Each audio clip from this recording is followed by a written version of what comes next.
Welcome to day 53 of our Python Coding Challenge series.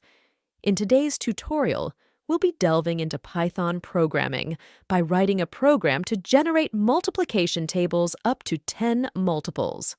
Whether you're a novice or an experienced coder, this tutorial is perfect for honing your Python skills. Input. The first line of input will contain an integer. Output. The output should be 10 lines containing the multiplies.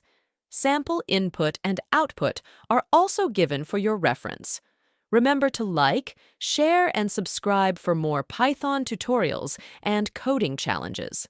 Join our thriving community of Python enthusiasts, and let's conquer Python together.